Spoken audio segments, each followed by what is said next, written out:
Guyana is slowly becoming a favorite spot for overlanders traveling the South America region. Behind me there's an overlanding vehicle made by IVECO. The couple is Marcus and Julie. We'll take a look at where they have been, why they're here, and where they're going.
I'm Marcus and my wife Julie, and we're from the UK.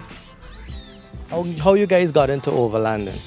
Well, we lived in the Middle East for about 5 years, and we had some 4x4s out there, and we used to go out into the desert at the weekends camping, which is great fun. And then we got into the African thing, and we used to fly to Africa for a couple of weeks holiday, and we'd hire a Land Rover with a roof tent and go out and camp in the bush and see the animals, and just fell in love with Africa. And then we had our contracts coming to an end in the Middle East. We decided to take the opportunity to go travelling for a few years before returning to the UK. Then how much convincing did he have to do to get you on board with this? Oh no, I was really on board as well. I mean, yeah. We kind of realised after we'd been working hard for a few years that, there's more to life than working. Life's short. You've got to get out there and enjoy yourself. Yeah. So yeah, we did Africa first, and then we didn't really want to go back to work after that. So we figured let's head on to South America and do South America. So here we are in Guyana. Yeah. So what is it like traveling through different countries, experiencing the cultures and so on? Generally really good. You hear all these bad things. Oh, you shouldn't go here, it's dangerous, you get killed, go to Rio, oh, it's too terrible. You go to these places, 99% of everybody we've ever met has been so friendly, so happy to welcome you in, and just generally it's been a fantastic experience. Sure, there are bad areas, there are certain parts of town you wouldn't go at night in Rio. There's parts of town in London I wouldn't go at night. So it's just about being sensible, and as long as you're sensible, it's a fantastic experience. So what is next for you guys? I mean, first off, how do you experience the driving? Does it take a toll on you physically? Not really, because when we get tired, we just stop. We're not on a fixed time schedule. If we were, then yes, I guess that would be tiring. But if we have some tough distance to cover, maybe there's not much to see for a few thousand kilometres, we're tired at the end of that, we stop for a few days. We can stop anywhere we want. We have everything we want on board. We've got enough food and water. So, yeah, when we get tired, we stop. And when we're bored, we move on. When we've seen enough of a place, we move on. So that's the way we plan. We don't plan. We just see how places are and stay as long as a visa will allow us. Okay. So what's next for you guys from here? What is the plan? The big picture is to head down towards Brazil, and then across Brazil, and then into Peru and north up to Alaska. On the shorter term, we're looking at doing some good stuff in Guyana, going and seeing your waterfalls, seeing your jungles. We've met up some 4x4 guys, so maybe we're going to get some advice on some really good tracks and routes we can do, and basically see as much of the country as we can. Yeah, we're really looking forward to seeing Guyana. We haven't seen that much yet. We just came across from Suriname along the coast, so we're really looking forward to getting down into the interior, seeing the waterfalls and exploring the country. Now, walk me through this rig that you have here. I mean, we see a lot of overland rigs coming through Guyana, through Lethem, and from Brazil and so on. This is the best one I've seen so far. I mean, is it fully customized by you guys?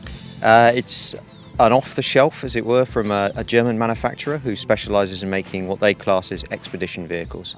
So the base vehicle is an IVECO Daily 4x4, which comes stock, fully modified for 4x4, and then the company in Germany built the cabin that went on the back.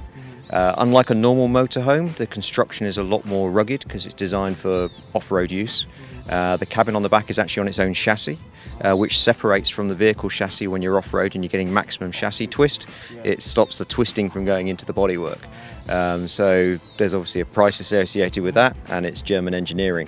But we've been 3.5 years on the road, and the cabin in the back is really solid, and it's survived well the odd jump and some very big bumps.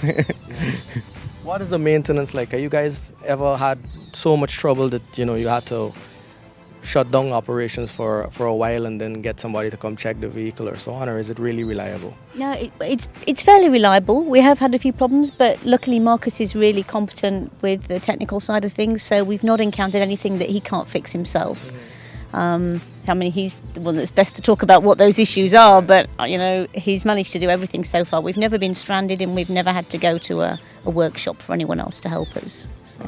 All right, if people want to follow your journey, where can they go to get information on where you guys are going, where you've been and so on? You guys have a website? Yeah, we have a website, www.tuxtruck.net. And on there's two sides to the website. There's the blog and the travel, and you can see where we've been and all the interactive maps. And then there's my geeky side, which is all about the vehicle, modifications and systems and things that are on the vehicle. Well, thanks a lot, and best of luck to both of you. You're welcome. Okay, Thank you. thank you very much. Thanks a lot for coming on the show. Thank you. All right.